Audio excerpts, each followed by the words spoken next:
The lights on the highway flickered in the twilight, as if someone's tired hand had turned the lights on and off haphazardly.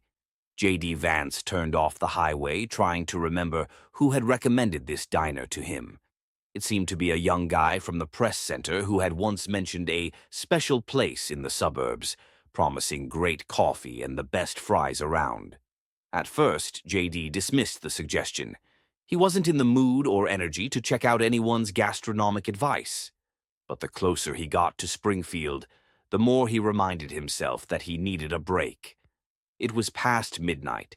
The dark gray sky was closing in on the roof of the car, and the nervous tapping of his fingers on the steering wheel was a reminder that the day had been too hard. Soon, a shabby neon sign showed up on the right. O'Kelly's Diner, its letters flashing brighter and fading like an old radio losing its signal. The parking lot was nearly empty, with only a rusty pickup truck at the entrance, indicating that the place was still open. J.D. parked off to the side, turned off the engine, and closed his eyes for a moment. Fragmentary phrases from previous meetings, overlapping promises and commitments he hadn't had time to fulfill, rattled around in his head. He exhaled quietly, gathered his resolve to get out, and pushed open the heavy door to the diner. It was semi-dark and smoky inside, though the individual tables were shrouded not in smoke, but in a dense aura of indifference. Two men sat behind a long counter covered with cracked plastic. Between them stood an earthenware mug with sugar or salt inside. It was hard to tell, but they seemed to be arguing animatedly over whose turn it was to add the condiment to their plates. To the left, by the window, a young woman was typing something into her phone, while occasionally casting wary glances at the door, as if waiting for someone in particular to come in.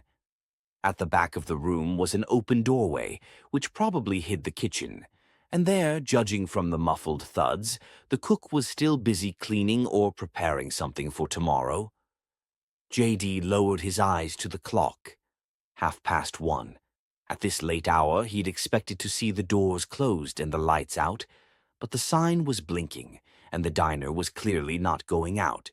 He strode to the counter, fearful that he would be asked to leave, but a woman in a plaid apron, probably a waitress, looked at him without a smile, but nodded, a gesture that suggested he should choose an empty seat. He thanked her with a nod and sat down by the window, not far from the girl with the phone, trying not to look directly at her so as not to embarrass her. A few seconds passed, and suddenly the feeling that something was wrong here came through very sharply. J.D. picked up some whispers. "Look, here he comes." "I know him. It's the same one." He knew that somewhere this week the local news had reported his visit. Perhaps some of the local residents might have expressed their displeasure that another politician had come with his program and promises.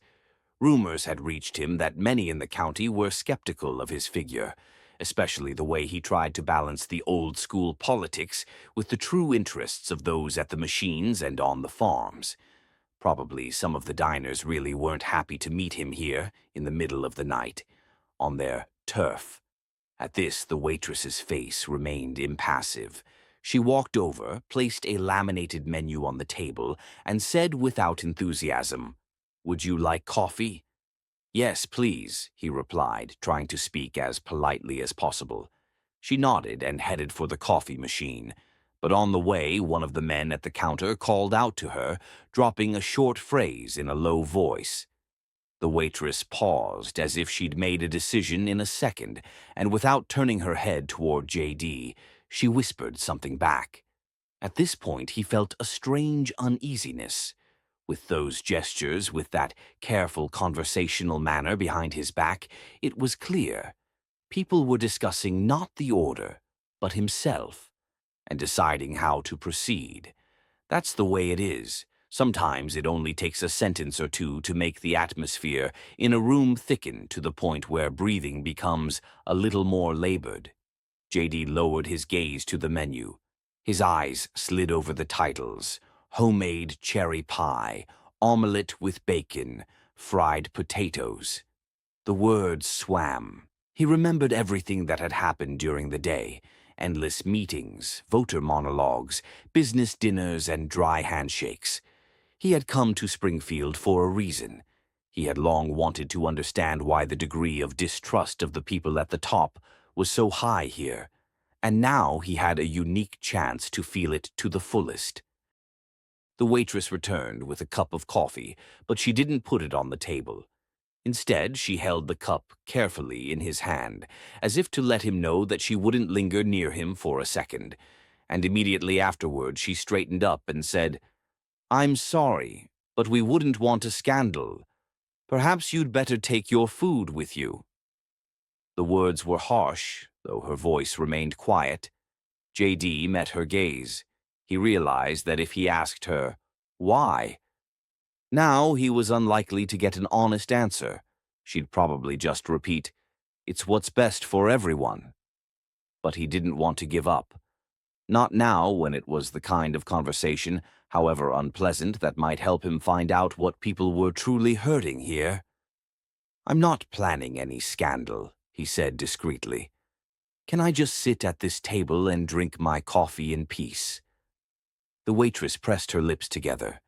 There was another whisper of discontent from the counter. The two men made no secret of the fact that they were looking in his direction. A short laugh erupted, nervous, teasing, as if they wanted to see the newsman lose his temper. The waitress began, but immediately someone called out to her from behind the doors leading to the kitchen. She turned around and hurried there, taking with her the words she hadn't finished saying.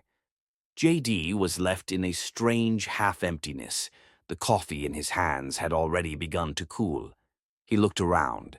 The girl at the table next to him was staring straight at him with an expression that was hard to define, a mixture of pity and uncertainty, as if she didn't know whether to support her guest or just look away. Their eyes met, and she immediately pretended to be typing something on her phone again. The gravity of her own position felt more and more pronounced. He took a sip of coffee, bitter and scalding, not at all like the best coffee around he'd been told about. Or perhaps the taste now seemed bitter only because of the overall ambiance. He was reminded of all those conversations when people had rebuked him. "You say you understand the problems of our cities, but you're from another world." And maybe at that moment, in the middle of the night, in a diner where every movement is noticed and discussed, JD really felt how strong the alienation could be. From the back of the kitchen came louder voices. The words were indistinguishable, but the intonations indicated an argument. Soon the door was ajar, and a stout man in a chef's tunic stepped into the room, wiping his hands on his apron.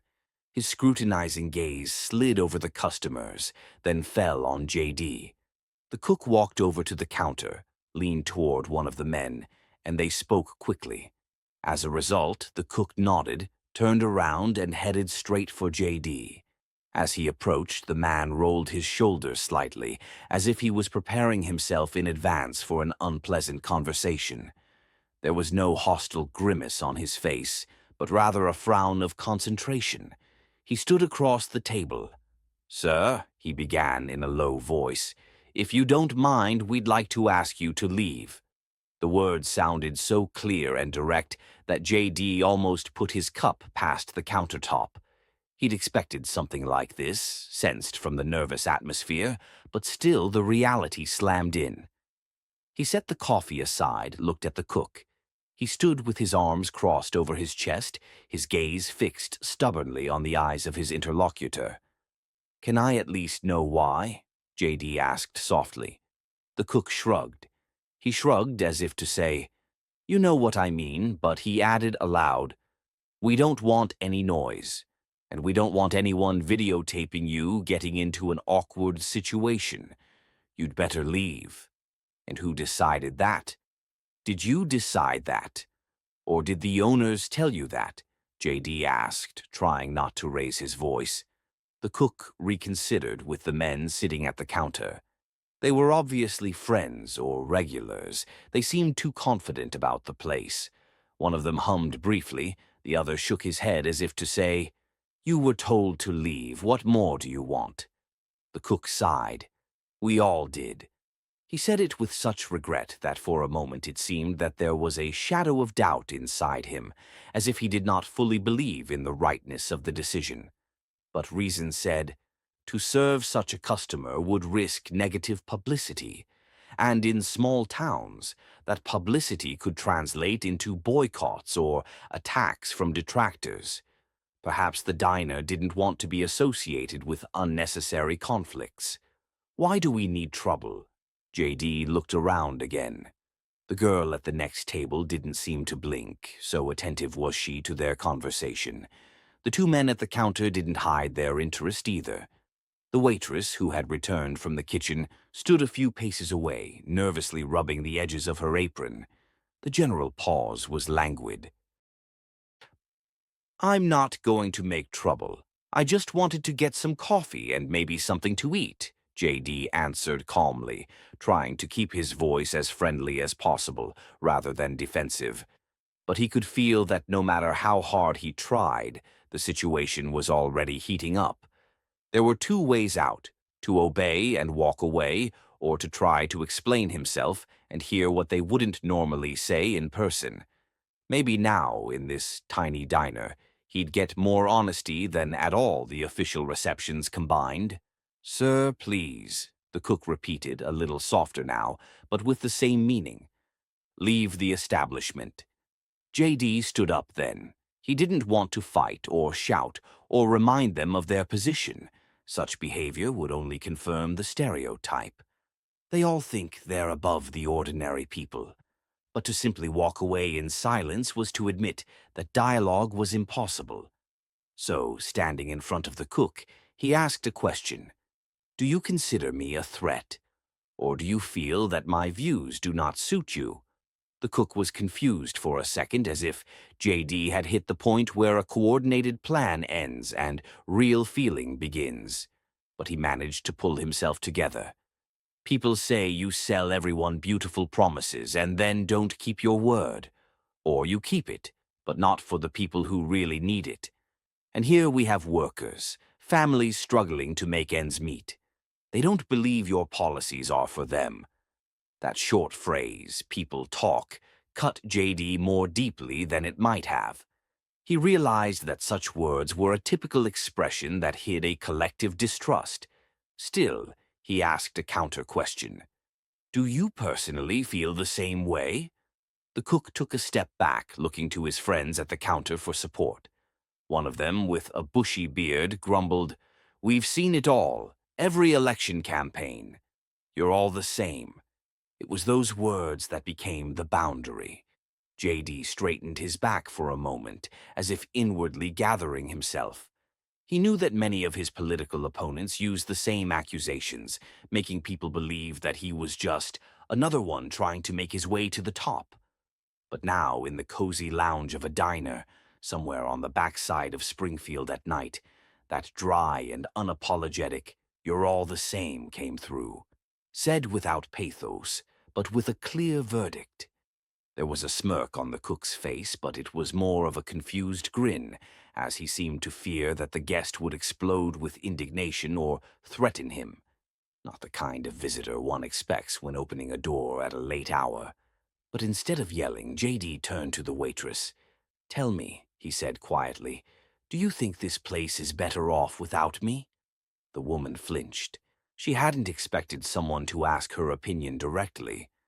But once the question was asked, there was no escape from the answer.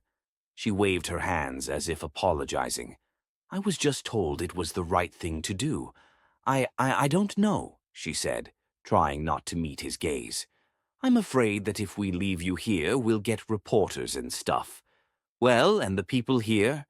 Not everyone supports you." The seconds dragged on for an agonizingly long time. JD felt the bitterness rising inside him. He realized that the cause was not so much himself as the system of relations. On one side were the townspeople, disappointed in any promises, and on the other was he, who was trying to prove to them that his intentions were sincere. But it is not easy to overcome this distrust. "Let's do this, then," he suggested, turning to the cook and the men again. I'll pay for the coffee, I won't be long, but at least listen to me for a minute. Not so that I can change your mind, but so that I can tell you that what's happened now, it's very revealing." He put his hand to his pocket where his wallet was, to pay for his coffee. But the cook didn't hand him the bill. He just stood there silently, as if he too was considering whether to listen. At some point, the bearded man, the one who had already voiced his displeasure, intervened. "Speak quickly what you want to say." But no agitation. His voice sounded rough, but it no longer had that sharp tension. Even the stubborn regulars didn't seem to expect such a reaction from the one from television. JD took his coffee cup, stood up straight so as not to give the impression of aggression, and spoke, looking at them and the waitress alternately. "I'm not going to talk you into believing in my program or promises. I'm just saying that everything you're talking about, the pain, the frustration, the distrust, it's justified. You have a right to dislike politicians. I grew up around people who were also convinced that no amount of loud speeches ultimately lead to real change. But I try to hear what you want. Not for PR, but to really understand how to improve life here." He probably spoke too long, but the words flowed. He felt that this confrontation was the point of truth, when you have to prove your sincerity not with... He probably spoke too long, but the words flowed. He felt that this confrontation was the point of truth, when you have to prove your sincerity not with beautiful slogans, but with your own willingness to listen to even the harshest critics. "That's why I don't want to leave with a bang," he finished a little quieter. "You have the right to decide that you don't need me.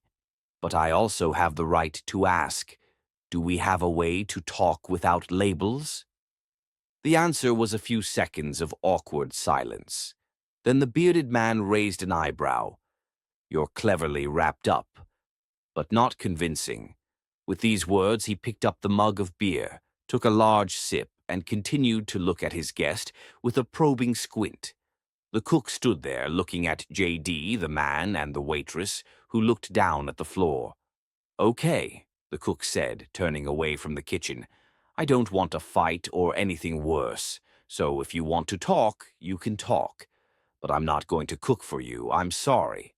The loud clinking of dishes from the kitchen was a reminder that time was running out and the cook had work to do. But curiosity or some inner feeling seemed to keep the man from leaving and going about his duties. He remained standing there with his arms crossed and his eyebrows furrowed. At that moment, a young boy, a little older than 20, with a black baseball cap with the visor pulled back, peeked out from somewhere near the snack machines. He stepped closer to hear what was going on, making no secret of his interest. "Is that the senator?" he asked the bearded man softly. The bearded man just snorted. JD caught the edge of his ear that the guy seemed to recognize him, or at least suspected he did. But there was no fanaticism or fear in it, more a genuine curiosity, flavored with the usual, "Am I really seeing the man on the screen in person?" "And if so, what?" the bearded man said. "He wants us to understand him." "He wants to talk?" the guy asked. "Kind of," the bearded man said, taking another swig of beer. Then the young man looked at JD. There was a mixture of doubt and some shy hope in his gaze. Maybe he didn't share the older visitor's views, or maybe he was just open to a new experience. "Hey," he said, moving closer to the table, "can I ask you something?" "Sure," JD replied, softening his tone. "Did you really think you'd come to a place like this and be welcomed with open arms? Well, we all remember the election shows, the promises. He didn't finish, but I could see where he was going with it. The same skepticism as the others, but no aggression yet." JD nodded slightly. "I knew it wouldn't be easy. But I believe there is value in talking to people in person, not just on TV. It doesn't matter whether it's in person or on TV," the bearded man intervened. "The result is the same. They come, they listen, and then they disappear. That's your position, and it has a right to be, J.D. replied calmly. But people change, and times change.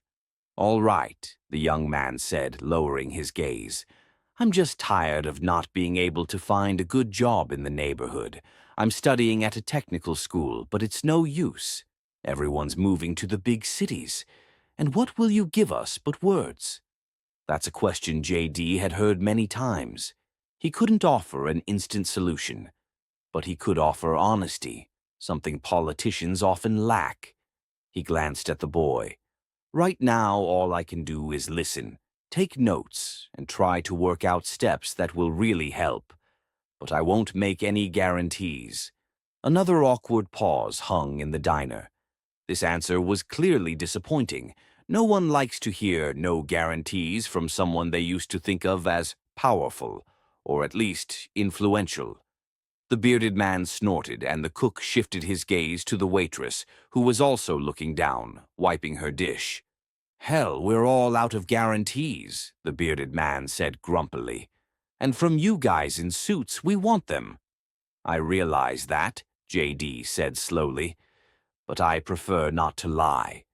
It was after these words that the girl at the next table, who had been watching until now, came to life. She put her phone away and turned to the cook. Why don't we give him a chance? Let him order something if he wants. The cook gritted his teeth. He seemed to sense an internal conflict. The waitress feared a scandal. The bearded man obviously didn't want to see the official at the next table, and yet there were voices, albeit rare, in favor of at least listening to the man. But obviously the establishment had formed its own unspoken system of views, and to break it was to risk calm. Look, the cook said, addressing J.D. rather than the others. This isn't going to be a pleasant conversation anyway. People are against it. I can see that. At that moment, the young woman at her table stood up and approached J.D. She was obviously nervous, but she dared to speak. I come here a lot, and I know a lot of us are frustrated, angry, tired. But doesn't it make sense to at least try? No one answered. All eyes were crossed on her, and she added hastily, embarrassed, I don't mean that I fully support his policy. I don't even know all the details. But if we're going to kick a person out in every case just because he came in with a certain name and position, then what can we even talk about? Her words seemed to make the cook lower his gaze. Maybe he was wondering the same thing himself. J.D., seeing the heat of passion reaching a point, decided to take one last step. I realize they won't accept me as a hero here, and I don't need to be, but I'm asking you to at least give me a chance to eat and talk to anyone who wants to. If in the end you say, get out of here, I'll leave without a scandal. The minute hand on the round clock above the front door moved forward a little as the cook finally sighed heavily and went behind the counter. He gestured to the waitress. Pour him a decent coffee and bring him a menu. The waitress, though she looked puzzled, nodded, and the bearded man grunted and returned to his plate. The young man took off his cap, scratched the back of his head, and sat down at the table next to him, obviously intending to listen to what was going to happen next. The girl took a step back and sat down at her table again, but without her phone, her hands in her lap, as if she were waiting to hear what would happen next. The cook put another cup of coffee in front of J.D., fresher, more flavorful, and added softly, if anything, let's not make any big speeches. People here don't need slogans. They need a quiet life. I respect that, J.D. nodded, leaning back in his chair. A quiet life is the most valuable thing a small town can have.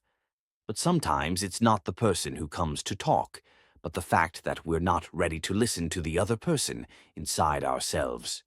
The cook glanced around at the customers, clearly thinking he was about to be accused of not being ready to listen. But he seemed to understand the tone. J.D. was talking about the general mood, not him specifically. He put his elbows on the counter and rubbed his stubbled cheek. Okay, he said quietly. I can't promise I'll see you as a savior, but at least I'll listen." For JD, those words were more important than any formal meeting. For the first time in the whole arduous trip, someone had said they were willing to listen to him, not out of politeness or protocol, but simply because they decided to give the conversation a chance. He felt a slight sense of relief, though he realized the difficulties hadn't gone away. It was just a small crack in the thick wall of mutual distrust. The waitress brought the menu and put it in front of him. The cover read, "O'Kelly's Diner" in obliterated letters, and underneath it was a list of dishes familiar to anyone who'd been to small roadside cafes. Scrambled eggs, burger, potatoes, soup of the day. JD opened the menu, but before he could choose anything, he turned to the cook. "I'm sorry, I never asked your name." "Tom," he mumbled. "Tom, I'd love to try your burger. They say it's the best around." "I don't know what they say," Tom said, but then nodded. "All right, I'll give you a burger." The bearded man snorted, as if he wanted to add something, but he didn't. Apparently, he realized that he couldn't influence the situation. Everything was going differently than he would have liked. The guy in the cap, meanwhile, moved closer. "Is it true that you once lived in a similar town? Is it true that you studied to get out of poverty?" "Yes, I did," JD confirmed. "My family didn't live well and there were a lot of problems, but I was lucky to have good people around me." The boy nodded a little, as if comparing what he had heard with his own thoughts about life and the future. Apparently, something in the story had touched him personally. He opened his mouth as if he were going to ask another question, but Chef Tom commanded, "Wait a minute," and disappeared into the kitchen. In the silence that followed, only the soft hum of ventilation and the faint sound of a radio from a speaker somewhere behind the wall could be heard. The bearded man got up from his chair, slipped a couple of bills into his pocket, threw some change on the counter. "I'm done. I'm done listening to this," he grumbled, walking past JD. They met eyes for a second. The bearded man's eyes burned with a mixture of irritation and deep-seated resentment. The man didn't seem to want to hear anything from those upstairs. He mumbled something quietly and walked away, rattling the door. The waitress watched this departure with obvious frustration. She realized that with every minute of late conversation, the cafe might lose a couple more regular customers. Still, she didn't say anything. The girl at the next table gave the man a look, then sighed quietly.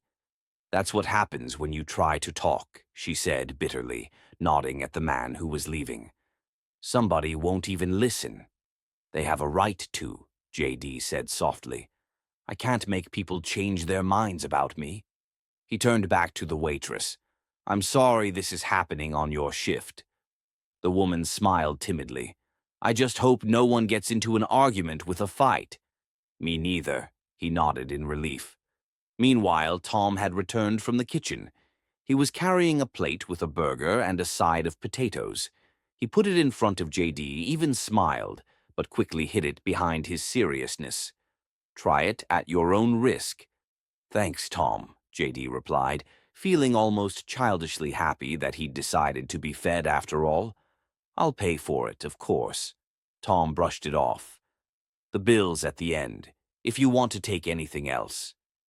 JD took the first bite, and a juicy, slightly salty wave of flavor washed over his tongue. Could it really be the best around?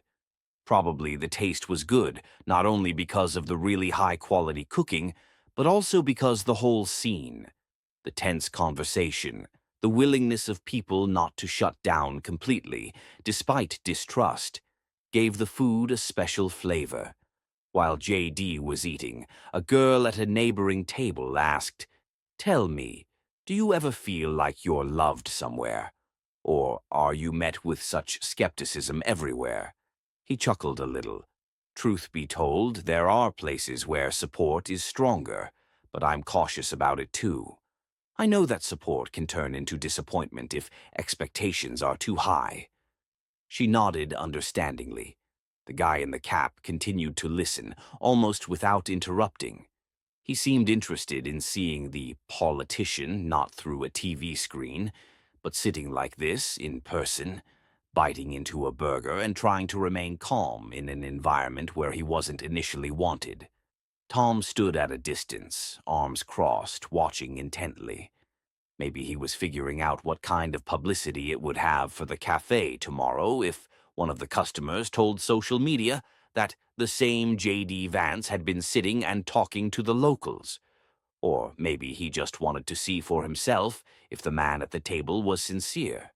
"Look," he said after a moment's thought, "if you really want something to change, come here more often. Not for meetings, not for the cameras. Just come here, talk to the people. Maybe then we'll believe you." J.D. put the burger down, wiped his hands with a napkin. "I'll try. I can't promise I'll be able to get out much, but I'll remember your words." Tom grinned crookedly. "All right, then." At that moment, two visitors came through the door again. Apparently, truckers or just drivers going on the night shift. They took off their jackets, sat down at the counter, and the waitress, quickly adjusting her apron, went to take their order. J.D. felt that he shouldn't linger long at Diner O'Kelly's. He finished his burger quietly, folded his napkin neatly on his plate. The guy in the cap raised his hand as if he wanted to ask another question, but he didn't say anything. Maybe he couldn't find the words, or maybe he changed his mind. J.D. saw the movement. "You got something on your mind?" "No. I'm just thinking about where to go to work." The guy snorted. "If things are going to change because of people like you—" "It doesn't happen in a day," J.D. said. "But if we don't work hard, it won't change." The boy pressed his lips together and nodded, glancing furtively at Tom as if he had something to add. But the cook was silent. The girl at the window was also silent, but her face was less tense now. Rather, she was watching, as if trying to figure out what kind of person she was looking at. Finally, J.D. got up, took some bills out of his wallet, and handed them to the waitress who had already gotten rid of the trucker's order. She wanted to object that he'd paid too much, but he spoke up. "Let it be tipped. I'm grateful to be able to sit here with you after all." The woman rubbed the edges of the bills with her fingers and lowered her gaze. "Thank you." J.D. turned to Tom. "Thank you for giving me a chance, no matter what." He nodded without answering, but his gaze wasn't as cold as it had been at first. It was as if he realized that sometimes the attempt to reach out was more important than the result. One of the newcomer customers looked around, noticing that there was a strange silence in the room. But no one broke the silence. Everyone realized that some important moment was about to end. J.D. walked past the guy in the cap and said, "Good luck in technical school. Don't quit, it's more important than you think." The guy nodded. "Thank you."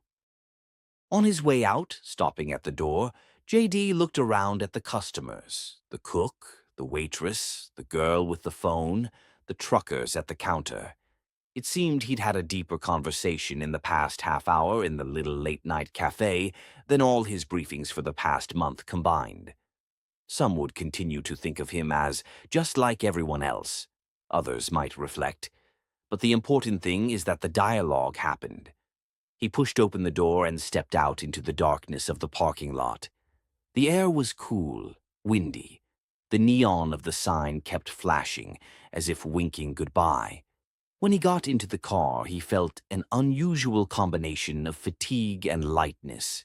Fatigue from a hard day, and lightness from the fact that he had managed not to snap, not to answer rudeness with rudeness, but to try to break through the wall of incomprehension at least an inch.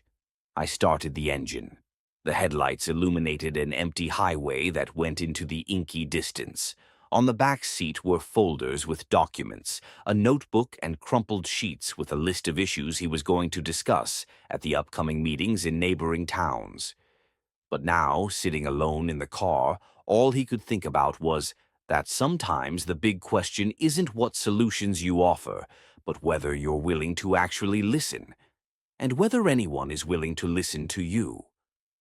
Stepping on the gas, he smoothly pulled out of the parking lot, leaving behind the flashing sign for Diner O'Kelly's, the place where a little over an hour ago he could have been kicked out the door for good, but finally given a chance to say what was on his heart. For moments like that, perhaps it was worth continuing on his journey. If you enjoyed the story, don't forget to subscribe. It inspires new stories and helps the channel grow. Thank you for your support.